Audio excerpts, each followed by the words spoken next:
Yes hello students, આજે આપણે આ ચેપ્ટરનો છેલ્લો ટોપિક જોઈએ. ઓકે, એમાં આપણે બે મદ્યકમાન પ્રમેયો ભણવાના છે.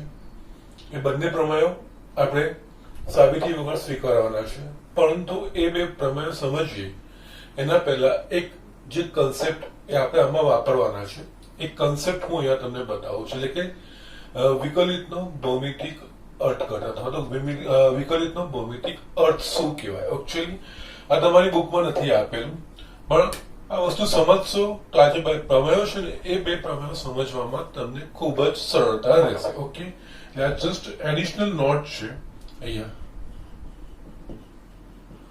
વિકલિતનો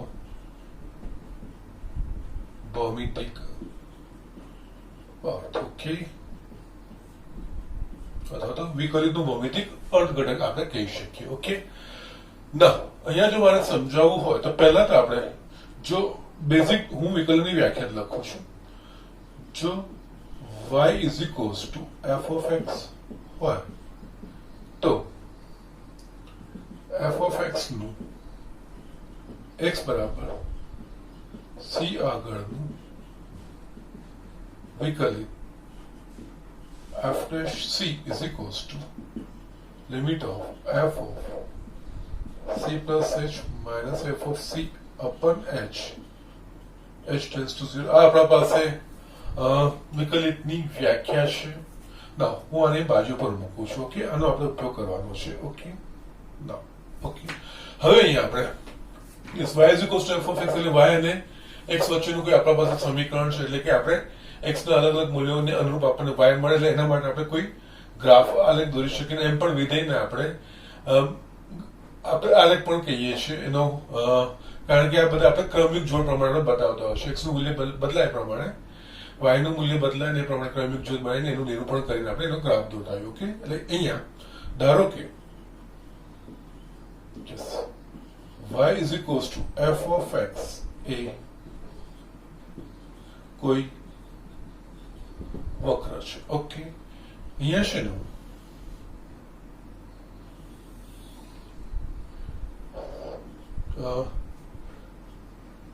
એક વક્ર દોરું છું. ધારો કે આ વક્ર આ રીતનું છે. આ y is equals to f of x નો વક્ર. ઓકે, ના અહીંયા છે ને આપણે હું બે બિંદુ લઉં છું. એક x બરાબર c લઉં છું અને બીજું હું લઉં છું અહીંયા x બરાબર c પ્લસ h. ઓકે, એટલે x બરાબર c લઉં છું, એટલે એને અનુરૂપ ધારો કે વક્ર પરનું કોઈ બિંદુ છે p. એટલે અહીંયા p ના યામ શું થશે? તો x બરાબર c લઈએ તો y બરાબર શું મળે? f of c. એટલે p ના યામ થશે c અને f of c થશે. એ જ રીતે અહીંયા મેં x બરાબર c પ્લસ h, એટલે કે આના કરતા આગળ કોઈ બિંદુ કરતા કોઈ મોટું મૂલ્ય હોય એના માટે જો એને અનુરૂપ આ વક્ર પરનું કોઈ બિંદુ q હોય તો q ના યામ શું થશે? તો q માં x બરાબર c પ્લસ, એટલે અહીંયા c પ્લસ h, x બરાબર c પ્લસ h, તો અહીંયા y બરાબર એટલે કે f of c plus h થાય. યસ, આ તમારે સમજ. અને આપણે વક્ર દોરી y is equals to f of x, એટલે અહીંયા વક્ર પરના બિંદુના યામ આપણે અહીંયા આગળ નિરૂપણ કર્યું છે આ રીતે, એટલે આપણને આ વસ્તુ ખબર છે. જો x બરાબર c અને બીજી વસ્તુ લઉં, અહીંયા આ બે બિંદુ વચ્ચેનું અંતર શું થશે? તો કે h થશે. x is equals to c છે ને x is equals to c plus h, એટલે આ બંનેનો તફાવત, આ બંને વચ્ચેનું અંતર h થશે. નાઉ અહીંયા આકૃતિ પર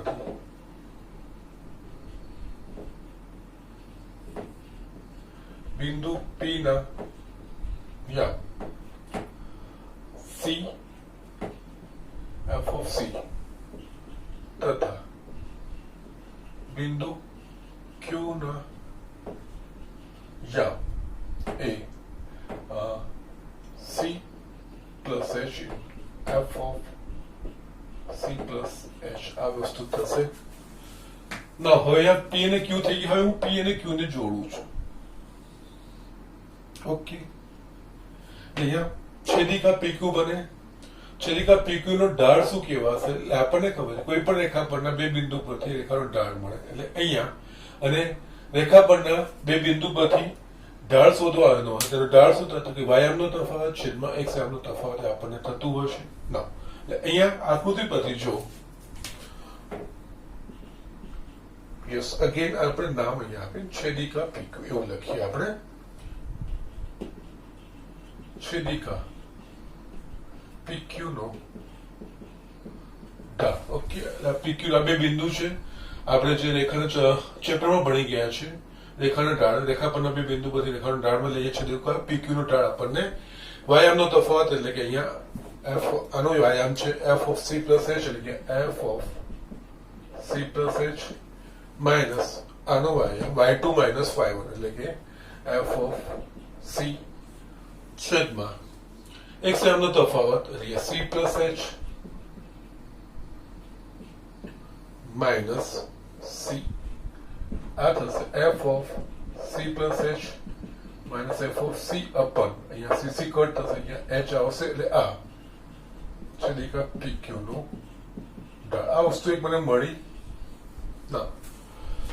હજુ પણ અહીંયા h કંઈક અંતર છે. હવે અહીંયા હું શું કરું છું તો કે આ અંતર હું ઘટાડવા માંગુ છું. આ અંતર ઘટાડવા માંગુ છું એનો મતલબ આ Q બિંદુને ધીમે ધીમે ધીમે ધીમે હું P બિંદુ આગળ લેતો જાઉં છું. એટલે કે જસ્ટ P આ વક્ર પર છે ને Q બિંદુ એ P તરફ આગળ વધે છે. ઓકે જો Q એ P તરફ આગળ વધે એટલે કે જસ અહીંયા છે પછી અહીંયા આવે એટલે અને અહીંયા આ રીતે જસ આગળ વધે છે એ રીતે હું લખતો જાઉં છું.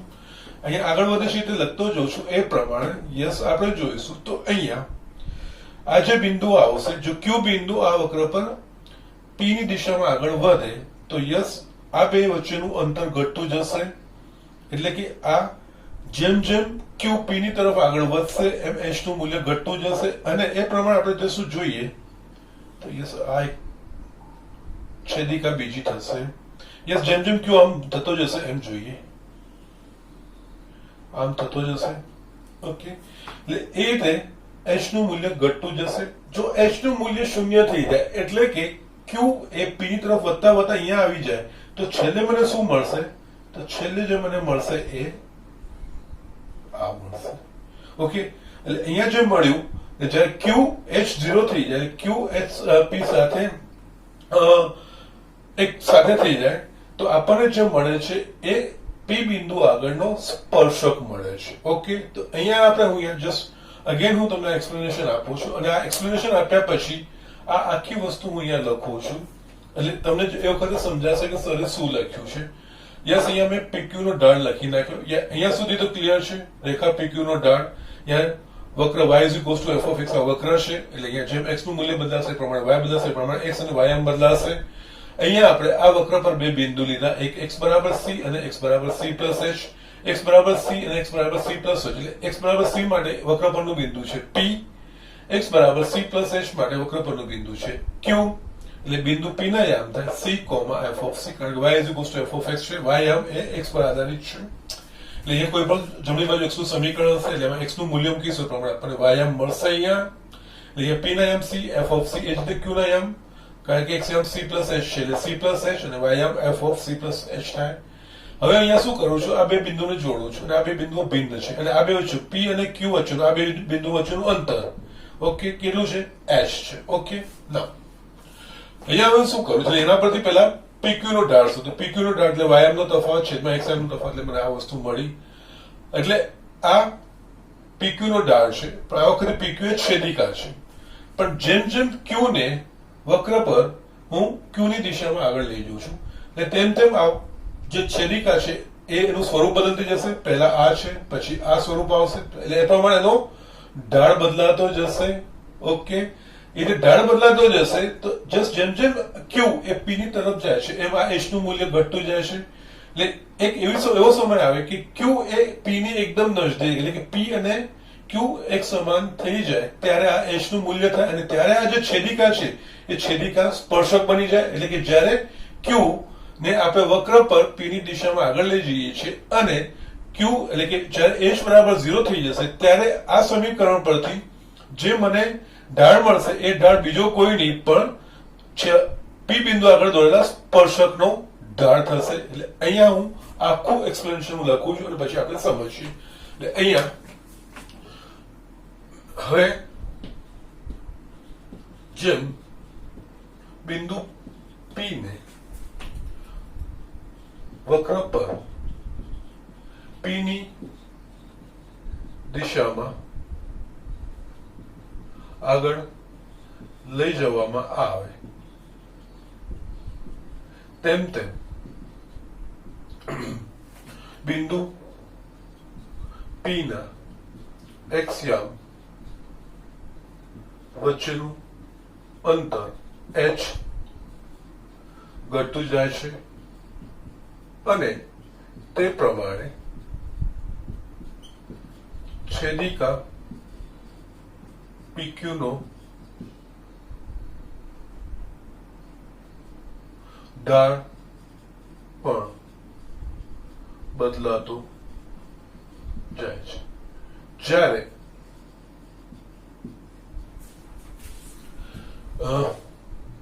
પી ક્યુ અને પી એક જ બિંદુ થઈ જાય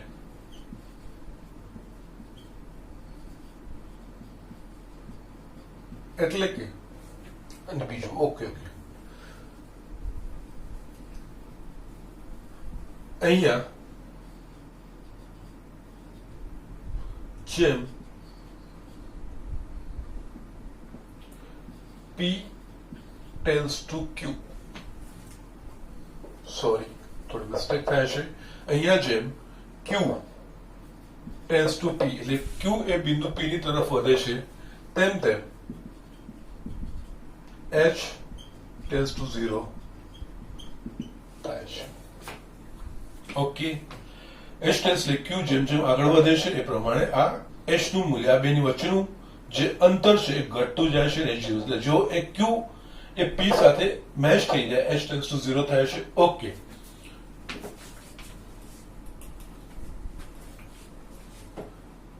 જ્યારે P Q એ P ની અત્યંત નજીક એટલે કે P અને Q એક જ બિંદુ થઈ જાય ત્યારે PQ નું ઢાળ એ બીજું ત્યારે PQ નું ઢાળ એ બીજું કઈ નહીં પરંતુ બિંદુ P આગળ દોરેલ સ્પર્શકના ઢાળ જેટલો થઈ જાય છે. ઓકે, અહીંયા આપણે બિંદુ P આગળના સ્પર્શકનો ઢાળ એટલે અહીંયા માટે બિંદુ P આગળના સ્પર્શકનો ઢાળ બરાબર લિમિટ ઓફ રેખા PQ નો ઢાળ જેમ Q tends to P આવો અર્થ થાય. ને સાટકો મેં જે લખ્યું એ પ્રમાણે અહીંયા બિંદુ P આગળ દોરેલા સ્પર્શકનો ઢાળ એ બીજું કઈ જ નહીં આ છેદિકા PQ નો ઢાળ, પણ જ્યારે HQ એ P સાથે એક જ થઈ જાય કારણ કે આપણે શરૂઆત કરી PQ ના ઢાળથી ત્યારે ભિન્ન બિંદુઓ છે અને એના પ્રમાણે PQ નો ઢાળ આપણે આ લખ્યો. હવે આપણે બિંદુ Q ને વક્ર પર જ બિંદુ P ની તરફ આગળ લેતા જઈએ છીએ. એટલે બિંદુ P ની તરફ આગળ લેતા જઈએ છેદિકાનું સ્વરૂપ બદલાતું જાય છે અને એ પ્રમાણે યસ x નો વ્યાયામ બદલાશે એટલે ઢાળ પણ બદલાતો જાય છે. અને જ્યારે Q એ એટલે કે H tends to 0 એટલે Q એ H ની ખૂબ Q એ P ની ખૂબ જ નજીક આવી જાય એટલે કે P અને Q એક જ બિંદુ થઈ જાય ત્યારે જે આપણને છેદિકા છે એ છેદિકા બીજું કઈ નહીં પણ બિંદુ P આગળ દોરેલો સ્પર્શક થઈ જાય. એટલે કે એ વખતે જ્યારે H tends to 0 અથવા Q tends to P હોય ત્યારે જે આપણને અહીંયા ઢાળ મળશે એ ઢાળ બીજું કઈ નહીં હોય પણ બિંદુ P આગળ દોરેલા સ્પર્શકનો ઢાળ હશે. એટલે અહીંયા મેં આ જ વસ્તુ લખી બિંદુ P આગળના સ્પર્શકનો ઢાળ બરાબર લિમિટ ઓફ PQ નો ઢાળ જેમ Q tends to P. Okay, એટલે અહીંયા લિમિટ PQ નો ઢાળ આપણે શું લખ્યું છે? f of c plus h minus f of c upon h. અને અહીંયા જેમ Q ટેન્ડ્સ ટુ P તેમ h ટેન્ડ્સ ટુ શું લખાય? અહીંયા h ટેન્ડ્સ ટુ 0 લખાય. એટલે અહીંયા આખું c ના સ્વરૂપમાં આવી ગયું છે limit of f of c plus h minus f of c upon અહીંયા જેમ h ટેન્ડ્સ ટુ 0. નો આ વસ્તુ શું છે? તો આ વસ્તુ તમે આ જુઓ, f limit of f of c plus h minus f of c upon h tends to 0 બરાબર શું દર્શાવે છે? f dash c. એટલે કે આ થઈ જશે f dash c. એટલે આના પરથી બિંદુ P આગળ દોરેલા સ્પર્શકનો ઢાળ એ બીજું શું છે? બીજું કઈ નથી પણ f dash c છે. એટલે કે અહીંયા બિંદુ P આગળ દોરેલા સ્પર્શકનો ઢાળ બીજું કઈ નહીં, તે બિંદુ આગળ વિધેયના વિકલિતનું મૂલ્ય. એટલે ગાણિતિક અર્થ આપણે મીન્સ આ ભૌમિતિક અર્થ કહેવાય. એટલે કે વક્રના કોઈ પણ બિંદુ આગળના વિકલિતનું મૂલ્ય એ બીજું કઈ નહીં, વક્રના તે બિંદુ આગળ દોરેલા સ્પર્શકનું ઢાળ દર્શાવે છે. ઓકે, એટલે f dash x થઈ ગયું. એટલે આના પરથી આપણે કહી શકીએ f dash c is equals to વક્ર y is equals to f of x ના x બરાબર c બિંદુ આગળ દોરેલ વક્રના સ્પર્શકનો અહીંયા p આગળ છે, p એ બીજું કે ત્યાં આગળ આપણા પાસે x બરાબર c છે. એટલે અહીંયા p આગળનો સ્પર્શકનો ઢાળ એટલે વ્યાપક રીતે આપણે કહી શકીએ, વ્યાપક રીતે વક્ર y is equals to f of x ના x બરાબર c આગળ વિકલિતનું મૂલ્ય એ વક્રના એ બિંદુ આગળ દોરેલ સ્પર્શકના ઢાળ જેટલું હોય છે. એટલે અહીંયા આપણે વિકલિતનો આ અર્થ થાય. એટલે વક્રના કોઈ પણ બિંદુ આગળનું વિકલિતનું મૂલ્ય બીજું કઈ નહીં, વક્રને તે બિંદુ આગળ જે સ્પર્શક દોરીએ એ સ્પર્શકનો ઢાળ એ રીતે દર્શાવશે. એટલે અહીંયા શું થશે? આ જે વસ્તુ આવી ગઈ ને આના સ્પર્શક દોર્યો તો આ સ્પર્શક એટલે અહીંયા x બરાબર c છે. એટલે આનો ઢાળ m બરાબર f dash c. ઓકે, આ રીતે આપણે લેવાનું છે. આના સિવાય જો કોઈ વચ્ચે બિંદુ હશે x બરાબર d, ત્યાં આગળ સ્પર્શક હશે, એ સ્પર્શકનો ઢાળ f dash d એ રીતે. ઓકે, એટલે આ કહેવાય વિકલિતનું ભૌમિતિક અર્થ. એટલે કે આ ભૂમિતિમાં આનો ઉપયોગ કેવી રીતે થાય છે. એટલે અહીંયા વિકલન એ બીજું કઈ જ નથી, એ વક્રને જો આપણે ભૂમિતિની રીતે વક્ર દોરીએ છીએ તો એ વક્રના તે બિંદુ આગળના સ્પર્શકના ઢાળના મૂલ્ય જેટલું થાય છે. વસ્તુ આપણે સમજીએ. અહીંયા જસ્ટ અગેન પાછું રિવાઇઝ કરું છું. મેં આખું અહીંયા p q મેં લઈ લીધા, p બિંદુના અહીંયા આ y is equals to f of x આપણા પાસે વક્ર છે, x બરાબર c લીધું, x y અહીંયા, અને બીજું અહીંયા x બરાબર c plus h લીધું. અહીંયા x ને અનુરૂપ x બરાબર c ને અનુરૂપ વક્ર પરનું બિંદુ p છે, x બરાબર c plus h ને અનુરૂપ વક્ર પરનું બિંદુ q છે. અહીંયા બિંદુ p અને q ના અહીંયા કારણ કે y is equals to f of x ના પ્રમાણે લખ્યા. અહીંયા p અને q ને જોડતો આપણે રેખાખંડ બને છે, છેદિકા, કારણ કે આ વક્રની છેદિકા થશે. ઓકે, બે ભિન્ન બિંદુમાં છેદે છે. એટલે અહીંયા રેખાનો ઢાળ એટલે એના y નો તફાવત છેદમાં x નો તફાવત, એટલે અહીંયા છેદિકા pq નો ઢાળ આપણે આ રીતે લખી શકીશું. અને એ વખતે pq અને વચ્ચેના x વચ્ચેનું વચ્ચેનું અંતર હતું h. હવે આપણે શું કરીએ છીએ? અહીંયા q ને ધીમે ધીમે ધીમે આપણે p ની તરફ આગળ લેતા જઈએ છીએ.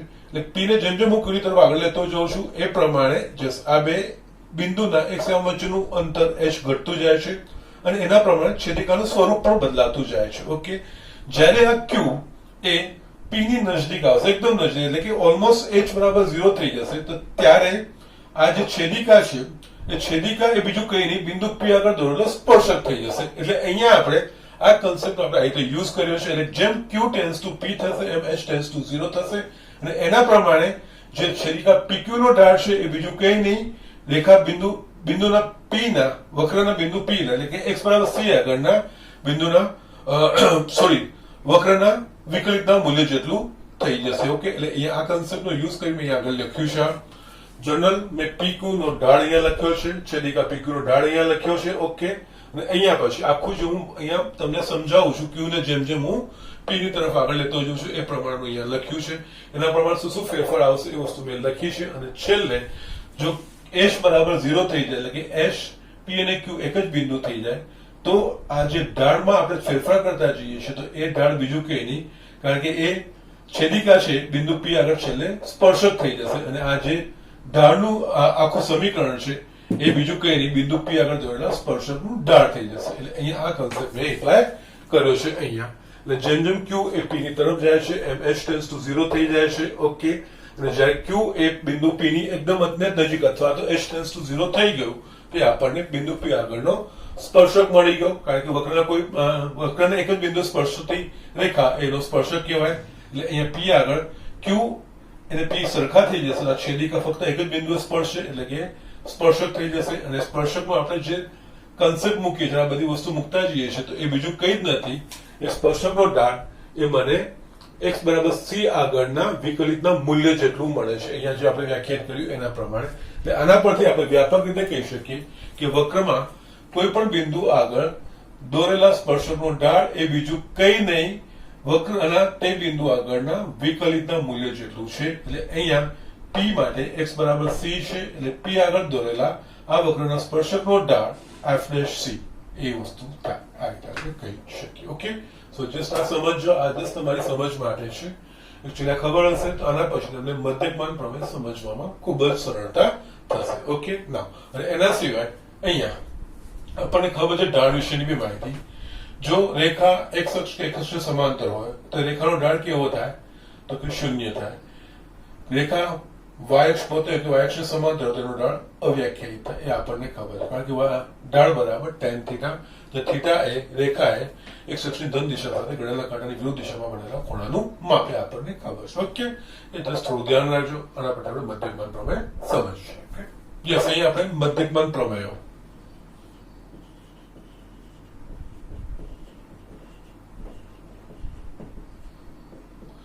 ઇંગ્લિશમાં આપણે મિડ વેલ્યુ થિયોરમ્સ કહી શકાય.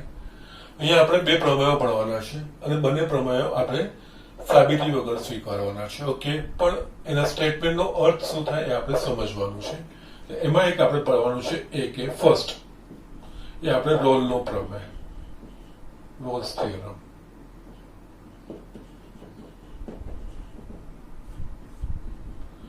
યસ, આપણે અહીંયા સાબિતી વગર સ્વીકારવાના છે. એટલે આનું સ્ટેટમેન્ટ લખું છું. જો વિધેય f close interval a to b to r a close interval ab પર સતત હોય અને ઓપન ઇન્ટરવલ ab પર વિકલનીય હોય તો કોઈક c belongs to open interval ab હોય તથા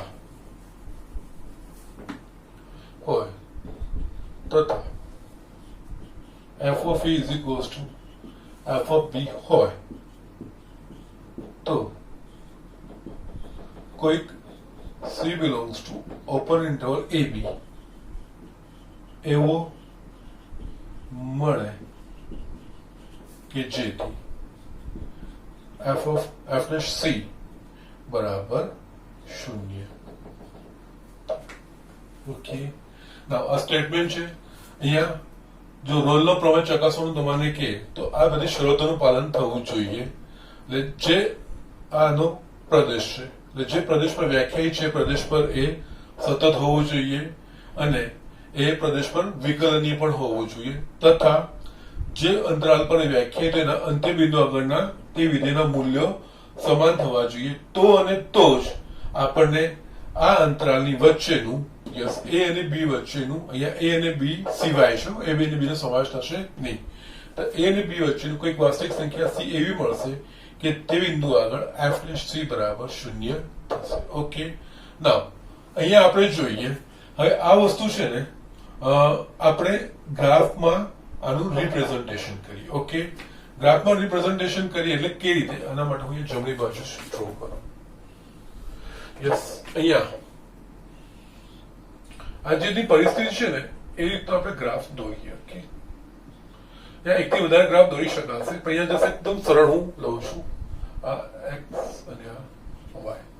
અહીંયા શું થવું જોઈએ? એક તો જે પ્રદેશમાં જે અંતરાલમાં વ્યાખ્યાયિત હોય એનામાં સતત અને વિકલનીય હોવું જોઈએ, અને બીજું એના અંત્ય બિંદુ આગળ વિધેયના મૂલ્યો સમાન થવા જોઈએ, એટલે y બરાબર સમાન થવું જોઈએ. એટલે આ એક સિચ્યુએશન છે. જસ્ટ આ થાય. યસ, આપણે x બરાબર a અને આ x બરાબર b, એટલે આના યામ થશે ધારો કે આ p અને આ q લઈએ તો અહીંયા a f of a, કારણ કે આ થશે y is equals to f of x, અને અહીંયા q ના યામ b અને f of b થશે. યસ, હવે આપણે જે અહીંયા y is equals to f, જે શરતો છે એના પ્રમાણે મેં એક દોર્યું છે. અહીંયા y is equals to f of x a થી b માં a વ્યાખ્યાયિત છે, ક્લોઝ ઇન્ટરવલ a થી b માં વ્યાખ્યાયિત છે. ઓકે, અહીંયા વિકલનીય છે. ઓકે, ફાઇન, નો પ્રોબ્લેમ. અને અહીંયા f of a is equals to f of b. Yes, અહીંયા આપણે જોઈએ તો f of a અને f of b, એટલે કે બિંદુ p નો y યામ f of a, બિંદુ q નો y યામ f of b. યસ, બંને કયા અક્ષ પર છે? x અક્ષ પર છે. x અક્ષ પરના કોઈ પણ બિંદુની લાક્ષણિકતા શું? તેનો y યામ 0 થાય. એટલે અહીંયા f of a is equals to f of b બરાબર 0 છે, એટલે કે અંત્ય બિંદુ આગળના મૂલ્યો સમાન થઈ ગયા. યસ, આ શરતોનું સમાન થશે તો જ. એટલે આ બધી વસ્તુઓ થઈ ગઈ. a થી b માં સતત છે, a થી b માં વિકલનીય છે, f of a is equals to f of b is equals to 0 મળ્યું. તો a અને b ની વચ્ચેનું કોઈક મૂલ્ય એવું હશે, એટલે કે a અને b ની વચ્ચે કોઈક વાસ્તવિક સંખ્યા એક એવી આવશે કે જ્યાં, એટલે અહીંયા આ વસ્તુ. ઓકે, એટલે c ને અનુરૂપ અહીંયા કોઈ બિંદુ હશે. અહીંયા આપણા પાસે x બરાબર c, અહીંયા r લઈએ એટલે કે c f of c આવો થાય. નાઉ અહીંયા એક કોઈ બિંદુ c a અને b ની વચ્ચે એવું મળશે કે જ્યાં f ડેશ c, એટલે હવે અહીંયા જસ્ટ આપણે આગળ વિકલિતનો ભૌમિતિક અર્થ ભણ્યા. y is equals to f of x ના x બરાબર c આગળના બિંદુના વિકલિતનું મતલબ અર્થ શું થાય? તો y is equals to f of x ના x બરાબર c આગળ દોરેલા સ્પર્શકનો ઢાળ. એટલે અહીંયા શું થશે? a અને b ની વચ્ચે કોઈક બિંદુ c એવું મળે છે કે જ્યાં આગળ f ડેશ c શૂન્ય થાય છે, કે એનો મતલબ અહીંયા f ડેશ c શૂન્ય થાય છે, એટલે કે x બરાબર c આગળ દોરેલા સ્પર્શકનો ઢાળ શૂન્ય થાય છે. એટલે અહીંયા x બરાબર c આગળ દોરેલા સ્પર્શકનો ઢાળ શૂન્ય થાય છે, એટલે કે આ થશે. ઢાળ શૂન્ય થાય છે એટલે કે a x અક્ષ પોતે હોય કે x અક્ષને સમાંતર હોય, એટલે કે અહીંયા થશે f dash c is equals to 0. અહીંયા આ વસ્તુનું ધ્યાન રાખવાનું છે. આ બિંદુ r ના y યામમાં f of c આવશે, પણ આ જે f ડેશ c છે એ f ડેશ c બીજું કંઈ નહીં, તે બિંદુ આગળ દોરેલા સ્પર્શકનો ઢાળ દર્શાવશે. એટલે f dash c is equals to 0, એટલે કે આ જે છે એ x અક્ષને સમાંતર હશે અથવા તો x અક્ષ પોતે હશે. ઓકે, એટલે અહીંયા આપણને આ સિચ્યુએશન પ્રમાણે આ સ્ટેટમેન્ટ પરથી આપણે આ રીતે જો વિધેય એ ક્લોઝ ઇન્ટરવલ a થી b પર વ્યાખ્યાયિત હોય તો આપણને, અને જો એ ક્લોઝ ઇન્ટરવલમાં અથવા સંવૃત અંતરાલમાં એ સતત હોય અને ઓપન ઇન્ટરવલમાં વિકલનીય હોય તો, અને એના અંત્ય બિંદુ આગળના મૂલ્યો સમાન હોય, એટલે કે અંત્ય બિંદુ આગળના વિધેયના મૂલ્યો સમાન હોય, એટલે કે f of a is equals to f of b, તો આપણને a અને b ની વચ્ચેનું કોઈ બિંદુ c એવું મળશે જ કે જ્યાં આગળ દોરેલા સ્પર્શકનો ઢાળ એ x અક્ષ પોતે હોય અથવા તો x અક્ષને સમાંતર હોય. આનો અર્થ આવો. એટલે અહીંયા આપણે છે ને f dash c is equals to 0 લખ્યું છે ને, કે અહીંયા આ સ્ટેટમેન્ટ હોય, આટલી શરતોનું પાલન થાય, અહીંયા સુધી એટલી શરતોનું પાલન થાય તો આપણે કોઈક c એવો c belongs to open interval ab એવો મળે કે જ્યાં f dash c is equals to 0 થાય. f dash c is equals to 0 થાય એનો અર્થ અહીંયા આ બધી ત્રણ શરતોનું પાલન થતું હોય, જે અંતરાલ પર વિધેય વ્યાખ્યાયિત હોય, એ અંતરાલ પર એ સતત હોય અને એ અંતરાલ પર વિકલનીય હોય, તથા જે અંતરાલ પર એ વ્યાખ્યાયિત હોય એ અંતરાલના અંત્યબિંદુ આગળ વિધેયના મૂલ્યો સમાન હોય તો આપણને એ અંતરાલ જે અંતરાલ પર વ્યાખ્યાયિત હોય એમાં એક કોઈક મૂલ્ય વચ્ચે એવું મળે કે a અને b સિવાયનું કે જ્યાં આગળ આપણને f' બરાબર 0 મળે. અહીંયા f' બરાબર 0 મળે એટલે એનો અર્થ આપણે જસ્ટ અહીંયા આગળ જોયું f' બરાબર 0 નો અર્થ શું થાય તો કે વક્રના x બરાબર c બિંદુ આગળ દોરેલા વક્રના સ્પર્શકનો ઢાળનું મૂલ્ય 0 છે અને કોઈ પણ રેખાના ઢાળનું મૂલ્ય 0 એનો મતલબ એ રેખા x અક્ષ પોતે હોય અથવા તો x અક્ષને સમાંતર હોય. એટલે અહીંયા આનો ભૌમિતિક અર્થ આ રીતે લખાય. એટલે અહીંયા આવે આટલું એક્સપ્લેનેશન જોઈને અહીંયા આપણે આનું ભૌમિતિક અર્થઘટન લખીએ.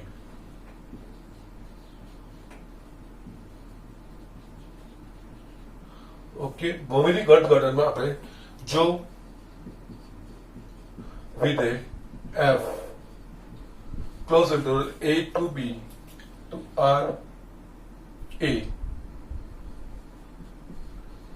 સોવૃત અંતરાલ ab પર સતત હોય તથા વિવૃત અંતરાલ ab પર વિકલનીય હોય અને f of a બરાબર f of b થાય તો કોઈક c belongs to open interval ab એવો મળે કે જેથી x બરાબર c આગળ વક્ર y is equals to f of x ને દોરેલ સ્પર્શક એક શખ્સ પોતે અથવા તેને સમાંતર હોય આવો અર્થ થાય. અહીંયા આપણે જે f' બરાબર 0 લઈએ છીએ એટલે f' બરાબર 0 એ બીજું કંઈ નહીં. અને જો આપણે આગળ વિકલિતનો ભૌમિતિક અર્થ ના જોતા તો આ અર્થઘટન આપણે કરી શકીએ નહીં. અને આ રીતે જે x નું મૂલ્ય અહીંયા c નું મૂલ્ય જે શોધીએ જ્યાં આગળ f' બરાબર 0 થાય એ c ને રોલના પ્રમેયનો અચળાંક પણ કહેવામાં આવે છે. ઓકે, અહીંયા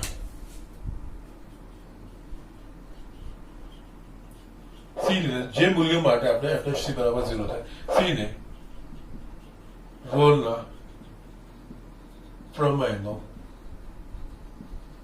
અચળાંક પણ કહેવામાં આવે છે.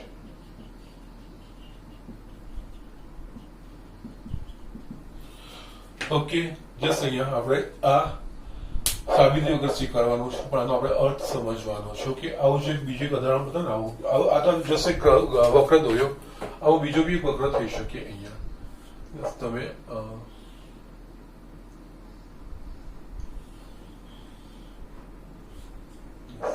આ તમે લો x બરાબર a ને x બરાબર b. ઓકે, અહીંયા પણ આ બંને x અક્ષ પરના બિંદુ છે એટલે અહીંયા પણ f of a is equals to f of b થાય, y is equals to f of x.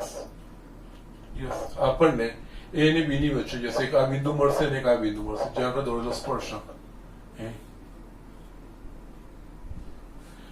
x અક્ષને સમાંતર મળશે. આ એટલી સિચ્યુએશન પણ થઈ શકે છે. ઓકે, ત્યારે પણ આપણને મળે છે. ઓકે, જરૂરી નથી કે એક કરતા વધારે બિંદુ આગળ પણ આપણને મળે, પણ આ ધ્યાન રાખવાનું આ c છે એ વિવૃત અંતરાલમાં એટલે કે a અને b સિવાયની વચ્ચેની કિંમત, એટલે જ આને મધ્યકમાન પ્રમેય કહેવાય છે. જે અંતરાલ પર વ્યાખ્યાયિત હોય એ વ્યાખ્યાયિત અંતરાલની વચ્ચેના કોઈક એક મૂલ્ય માટે છે એટલે તેને મધ્યકમાન પ્રમેય કહેવામાં આવે છે. ઓકે, સો અહીંયા જસ્ટ આ સ્ટેટમેન્ટ પ્રમાણે આ મધ્યકમાનના પ્રમેયમાં શું હશે, તમારા રોલના પ્રમેયમાં શું હશે, તમને આ પૂછવામાં આવે છે કે c નું મૂલ્ય શોધો. રોલના પ્રમેય લાગુ પાડીને c નું મૂલ્ય શોધો. ઓકે, પણ રોલના પ્રમેય લાગુ પાડવા માટે જે શરતો છે એ શરતો વ્યાખ્યાયિત થવી જોઈએ. એટલે અહીંયા જે અંતરાલ પર વ્યાખ્યાયિત હોય એ અંતરાલ પર સતત અને વિકલનીય હોવું જોઈએ એ આપણે થાય. અને એના સિવાય એના અંત્ય જે અંતરાલ પર વ્યાખ્યાયિત હોય એના અંત્ય બિંદુ આગળના મૂલ્યો વિધેયના મૂલ્યો સમાન થાય તો જ આની વચ્ચેનું કોઈક c નું મૂલ્ય એવું મળશે કે જ્યાં આગળ f' બરાબર 0 થશે. અહીંયા દાખલા કરીશું એટલે આપણને વધારે સારી રીતે ખબર પડશે. પણ અહીંયા એકચ્યુઅલી આની એપ્લિકેશન આ રીતે હોય છે. અહીંયા તમને c શોધવાનું હોય, રોલનો પ્રમેય લાગુ પાડીને c શોધો અથવા તો રોલના પ્રમેય માટે અચળાંક c શોધો એવું આપણને કે ત્યારે આપણે આ રીતનું કરવાનું હોય છે. દાખલામાં આપણે વધારે સારી સમજીશું. ઓકે, આના પરનો બીજો બી એક પ્રમેય છે, દેટ ઇઝ મધ્યકમાન પ્રમેય જેને કહેવાય છે, અથવા તો લાગ્રાંજનો પ્રમેય કહેવાય છે. એ પણ આપણે જોઈ લઈએ, પછી દાખલા આપણે સાથે લઈશું. ઓકે, તો ઝડપથી આ વસ્તુ લખી લો.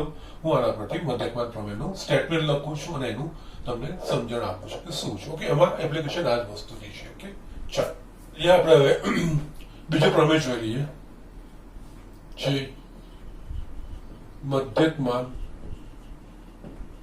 પ્રમેય અથવા એને લાગ્રાંજનો પ્રમેય પણ કહેવામાં આવે છે.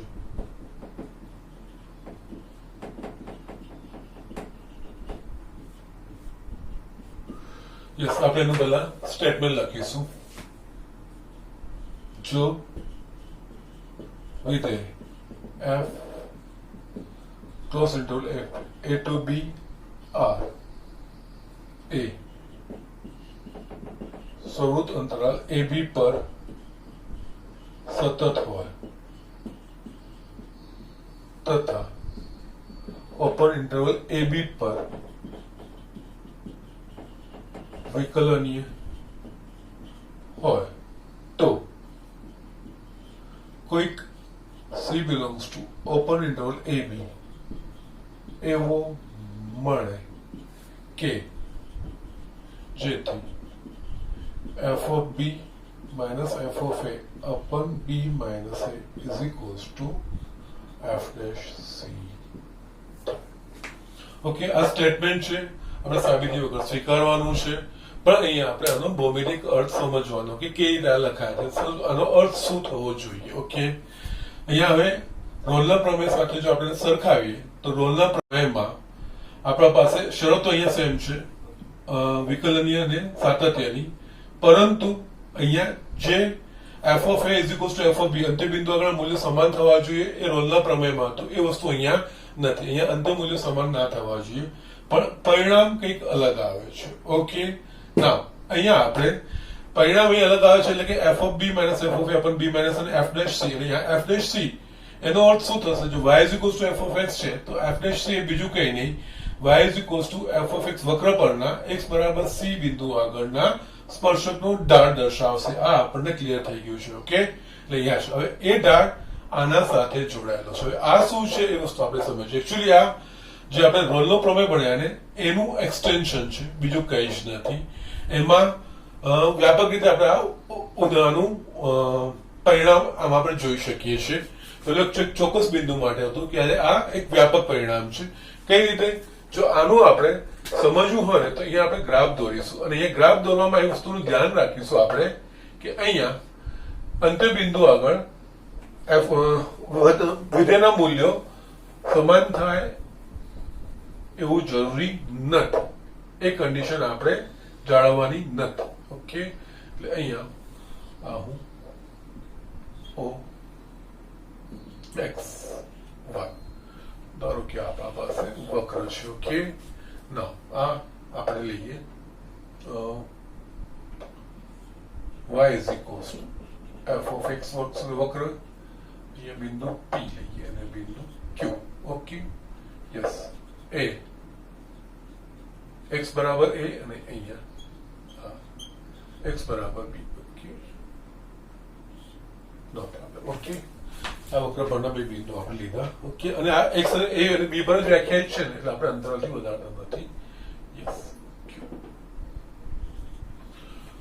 નાઉ આ y is equals to f of x છે, x બરાબર a અને x બરાબર b પર a સતત છે અને વિકલનીય પણ છે. ઓકે, નાઉ અહીંયા બિંદુ p ના યામ શું થશે? તો બિંદુ p ના યામ થશે અહીંયા a અને f of a, કારણ કે y is equals to f of x લઈએ, x બરાબર a લઈએ તો y નું મૂલ્ય f of a થાય. એ જ રીતે q ના યામ શું થશે? તો b અને f of b. હવે p અને q ને જોડું. ઓકે, તો યસ, અહીંયા રેખાખંડ pq નો ઢાળ શું લખાશે? યસ, બે બિંદુનો જોડતા રેખાખંડનો ઢાળ y નો તફાવત છે, x નો તફાવત થશે. અહીંયા y નો તફાવત એટલે f of b minus f of a છેદમાં x નો તફાવત એટલે b minus a આવી ગયું આ. નાવ આપણે આને જોડીએ, આ બધી કડીઓને જોડીએ. ઓકે, અહીંયા આપણે સ્ટેટમેન્ટ લખ્યું ને અહીંયા કે વચ્ચે કોઈક બિંદુ સી એવો મળે કે જેનાથી f of B minus F of A upon B minus a equals to f dash c થાય. તો યસ, આપણે આ જે હતું એફ ડેશ સી નો અર્થ સમજીએ છીએ. એફ ડેશ સી એ બીજું કઈ નહીં, એ વિધેયના x બરાબર c આગળ દોરેલા સ્પર્શકના ઢાળના મૂલ્ય જેટલું છે. ઓકે, અને આ સ્પર્શકના ઢાળનું મૂલ્ય કેટલું થાય? મધ્યકમાન પ્રમાણે, મધ્યકમાન પ્રમેય પ્રમાણે F of B minus F of A upon B minus A. હવે જસ્ટ આ જે ગ્રાફ છે, આ બધી જે સિચ્યુએશન છે મેં અહીંયા ગ્રાફ પર બતાવી, અને ગ્રાફ પરથી બતાવી તો PQ નો ઢાળ મને શું મળે છે? F of B minus F of A upon B minus A થશે. એના બરાબર એફ ડેશ સી. સી શું છે? એ અને બી વચ્ચેનું કોઈ મૂલ્ય, એટલે કે અહીંયા એ અને બી ની વચ્ચે કોઈ મૂલ્ય સી એવો હશે કે જ્યાં આપણે સ્પર્શક દોરીશું. એટલે આ થયું x બરાબર c, આ સ્પર્શકનો ઢાળ m બરાબર f ડેશ c. યસ, એ કોના બરાબર છે? તો કે PQ ને જોડતા રેખાખંડના બરાબર. એટલે અહીંયા PQ એ શું છે? તો કે જે અંતરાલ પર f વ્યાખ્યાયિત છે એ અંતરાલના અંત્યબિંદુને જોડતા રેખાખંડનો ઢાળ છે. અહીંયા આ f એ ક્લોઝ ઇન્ટરવલ a થી b પર વ્યાખ્યાયિત છે. એટલે અહીંયા એને અનુરૂપ આપણે વક્રપરનું બિંદુ p લીધું, x બરાબર b ને અનુરૂપ વક્રપરનું બિંદુ q લીધું, અને PQ નો ઢાળ શું થશે? તો કે f of b minus f of a upon b minus a. એટલે કે f of b minus f of a upon b minus a બીજું કઈ જ નથી, એ જે અંતરાલ પર f વ્યાખ્યાયિત છે એ અંતરાલના અંત્યબિંદુને જોડતા રેખાખંડનો ઢાળ છે. હવે જે સ્ટેટમેન્ટ છે આનું મૂલ્ય કેટલું છે? f dash c. હવે f ડેશ c શું છે? તો c એ આ બે ની વચ્ચેનું, x બરાબર a અને b ની વચ્ચેનું કોઈક મૂલ્ય x બરાબર c હશે કે જ્યાં આગળ આ વક્રને દોરેલા સ્પર્શકનો ઢાળ એ થશે f ડેશ c, અને આ સ્પર્શકનો ઢાળ એ આના મૂલ્ય બરાબર છે. એટલે આનો અર્થ એવો થાય કે જો વિધેય f એ close interval a to b f to r પર એ રીતનું છે કે ક્લોઝ ઇન્ટરવલ ab માં સતત હોય અને ઓપન ઇન્ટરવલ ab પર વિકલનીય હોય, તો કોઈક c બિલોંગ્સ ટુ ab એવો મળે કે જેથી તે બિંદુ આગળ દોરેલા સ્પર્શકનો ઢાળ એ વક્રના અંત્યબિંદુને જોડતા રેખાખંડના સ્પર્શકના ઢાળને બરાબર હોય. એટલે કે આ સી આગળનો જે સ્પર્શક છે એ અંત્યબિંદુને જોડતા રેખાખંડને સમાંતર હોય. આપણે રેખાના ચેપ્ટરમાં ભણી ગયા છીએ બે રેખાના ઢાળ ક્યારે સમાન હોય? તો કે બે રેખા પરસ્પર સમાંતર હોય, ઢાળ સમાન થાય. એટલે અહીંયા x બરાબર c આગળ દોરેલા સ્પર્શકનો ઢાળ અને આને અંત્યબિંદુને જોડતા રેખાખંડનો ઢાળ એ બેના મૂલ્યો સમાન થાય છે. એટલે કે અહીંયા આ બધી બે શરતોનું પાલન થાય તો આ અંતરાલમાં વચ્ચેનું કોઈક બિંદુ એક સી એવું મળે કે એ બિંદુ આગળ દોરેલો સ્પર્શકનો ઢાળ એ આ વક્રના અંત્યબિંદુને જોડતા રેખાખંડના સ્પર્શકના ઢાળને સમાંતર થાય. એટલે આ આનું કહેવાય ભૌમિતિક અર્થઘટન. અને ઘણી વાર તમને એક્ઝામ્પલમાં છે ને આ રીતે તમને પૂછે નહીં પણ સ્ટેટમેન્ટની રીતે પૂછે ત્યારે આ ભૌમિતિક અર્થઘટન બહુ જ કામ લાગે. તમને એવું ના પૂછે કે લાગ્રાંજનો પ્રમેય લગાવો, પણ તમને એ રીતનું પૂછે કે અહીં તો y is equals to f of x આપીને કોઈ અંતરાલ પર વ્યાખ્યાયિત છે, તો ઓપન ઇન્ટરવલ ab માં એવું બિંદુ c શોધો કે જે બિંદુ આગળ દોરેલો સ્પર્શકનો ઢાળ એ આ બિંદુના અંત્યબિંદુને જોડતા રેખાખંડને સમાંતર હોય, એવું તમને પૂછે. તો એ બીજું કઈ જ નહીં પણ આપણને આ લાગ્રાંજના પ્રમેયનું સ્ટેટમેન્ટ, એટલે કે એનું ભૌમિતિક અર્થઘટન. એટલે અહીંયા લાગ્રાંજના પ્રમેયનું હું ભૌમિતિક અર્થઘટન લખું છું. ભૌમિતિક અર્થઘટન. ઓકે, અહીંયા જો વિધેય f close interval ab to r એ ક્લોઝ ઇન્ટરવલ ab પર સતત હોય અને ઓપન ઇન્ટરવલ સતત હોય અને ઓપન ઇન્ટરવલ ab પર વિકલનીય હોય તો કોઈક c belongs to open interval ab એવો મળે કે જેથી x બરાબર c આગળ દોરેલ સ્પર્શકનો ઢાળ એ વિધેયના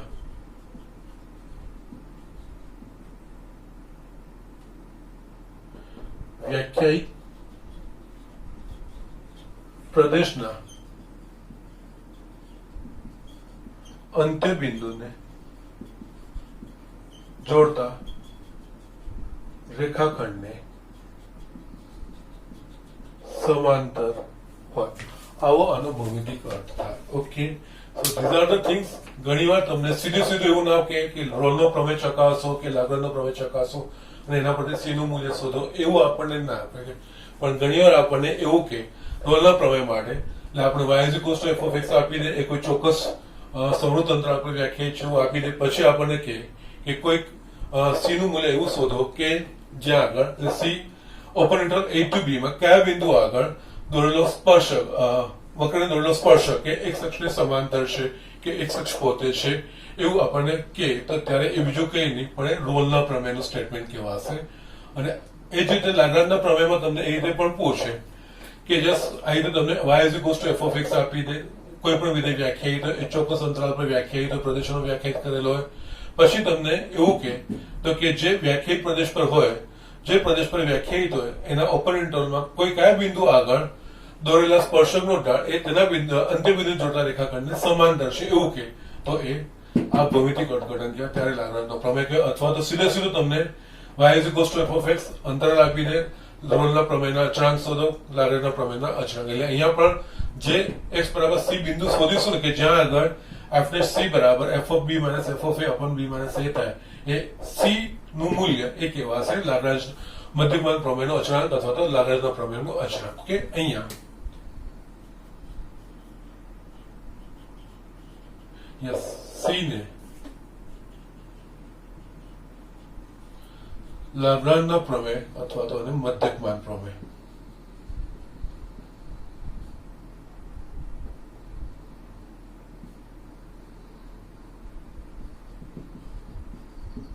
પ્રમેયનો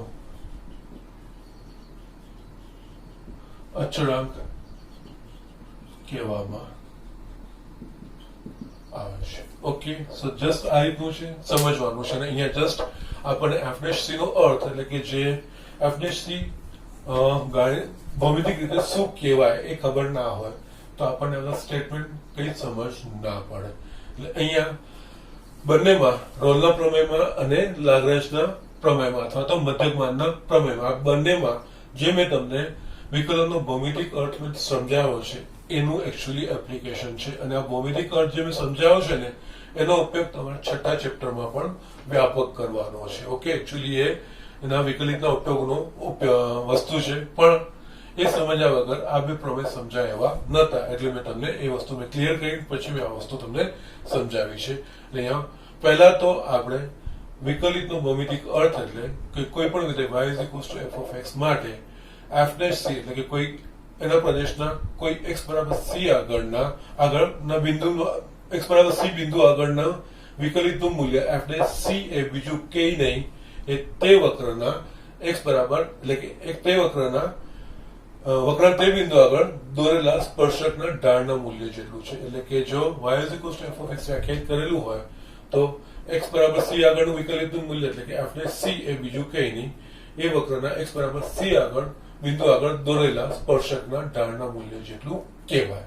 વિકલિતનો અર્થ એ થાય. અને એ વિકલિતના એ અર્થ પરથી આપણે રોલનો પ્રમેય અને લાગ્રાંજનો પ્રમેય આપણે જોયો. અને અહીંયા રોલનો પ્રમેય અને લાગ્રાંજનો પ્રમેય જો આપણે લાગુ પાડવો હોય કે એનો ઉપયોગ કરવો હોય તો જે શરતો છે શરતોનું પાલન થવું જોઈએ. રોલના પ્રમેય માટે યસ આ રીતે close interval a to b r પર છે, તો આ ક્લોઝ ઇન્ટરવલ પર સતત હોવું જોઈએ. આ a to b open interval પર વિકલનીય હોવું જોઈએ અને અંત્ય બિંદુ આગળના મૂલ્યો સમાન થવા જોઈએ. એટલે કે f(a) = f(b) થાય તો જ રોલના પ્રમેય પ્રમાણે કોઈક c belongs to open interval a b એટલે a ને b ની વચ્ચે કોઈ x = c મૂલ્ય એવું મળશે કે જ્યાં આગળ આપણને f'(c) = 0 થશે. એટલે કે તે બિંદુ આગળ દોરેલો સ્પર્શકનો ઢાળ સ્પર્શક એ x અક્ષ પોતે હશે અથવા તો x અક્ષને સમાંતર હશે. કારણ કે આપણને ખબર છે x અક્ષ કે એક અક્ષને સમાંતર રેખાનો ઢાળ શૂન્ય થાય, એટલે અહીંયા આપણે c બરાબર શૂન્ય થાય, એટલે કે x બરાબર c આગળનો સ્પર્શક એ x અક્ષ પોતે હોય કે x અક્ષને સમાંતર હોય એવો અર્થ થાય. અને એ જ રીતે લાગ્રાંજમાં જો લાગ્રાંજ અથવા તો મધ્યકમાન પ્રમેય મારે લાગુ પાડવું હોય તો મારે અહીંયા આ વસ્તુનું ધ્યાન રાખવાનું હોય કે આની જે શરતો ક્લોઝ ઇન્ટરવલ ab પર સતત હોવું જોઈએ, ઓપન ઇન્ટરવલ ab પર વિકલનીય હોવું જોઈએ. આ બે અહીંયા અંત્યબિંદુ આગળના મૂલ્ય સમાન હોવું જોઈએ એ ચકાસવાનું નથી. એટલે આ બે કાંઈ સતત અને વિકલનીય હોય તો આ બે બિંદુની વચ્ચેનું કોઈ બિંદુ x બરાબર c એવું મળશે કે જ્યાં આગળ દોરેલો સ્પર્શકનો ઢાળ એ આ વિધેયના અંત્યબિંદુને જોડતા રેખાખંડના ઢાળ જેટલો હશે. અહીંયા અંત્યબિંદુ છે a અને b, એટલે અહીંયા p ને મેં x બરાબર a માટે બિંદુ p લીધું છે અને x બરાબર b માટે મેં બિંદુ q લીધું છે, અને એના પરથી બિંદુ p ના યામ a f of a, બિંદુ q ના યામ b f of b એ વસ્તુ લખ્યું છે, અને pq નો ઢાળ એ f of b minus f of a upon b minus a થશે. એ કોના જેવો થાય છે તો કે a અને b ની વચ્ચે કોઈ બિંદુ એવું હશે કે જ્યાં આગળ સ્પર્શકનો ઢાળ એ આના જેટલો થાય છે. એટલે એનો અર્થ કે જો f close interval a to b r એ close interval a to b માં સતત હોય અને open interval a to b માં વિકલનીય હોય તો આપણને આ વિવૃત અંતરાલ a b ની વચ્ચે કે a અને b ની વચ્ચે કોઈક મૂલ્ય c એવું મળશે કે જે બિંદુ આગળ દોરેલા સ્પર્શકનો ઢાળ એ આ વિધેયના અંત્યબિંદુને જોડતા રેખાખંડના ઢાળ જેટલો હોય, એને સમાંતર હોય. એના જેટલો એટલે કે એનો મતલબ એને સમાંતર હોય, આ બે સમાંતર હોય. કારણ કે રેખામાં જો બે રેખાઓ સમાંતર હોય તો તેમના ઢાળ સમાન થાય છે. અહીંયા ઢાળ સમાન થાય છે એનો મતલબ આ બિંદુ દરેલો સ્પર્શક અને આ અંત્યબિંદુને જોડતા રેખાખંડનું ઢાળ સમાન છે, એટલે કે બે પરસ્પર સમાંતર છે એવું કહેવાય.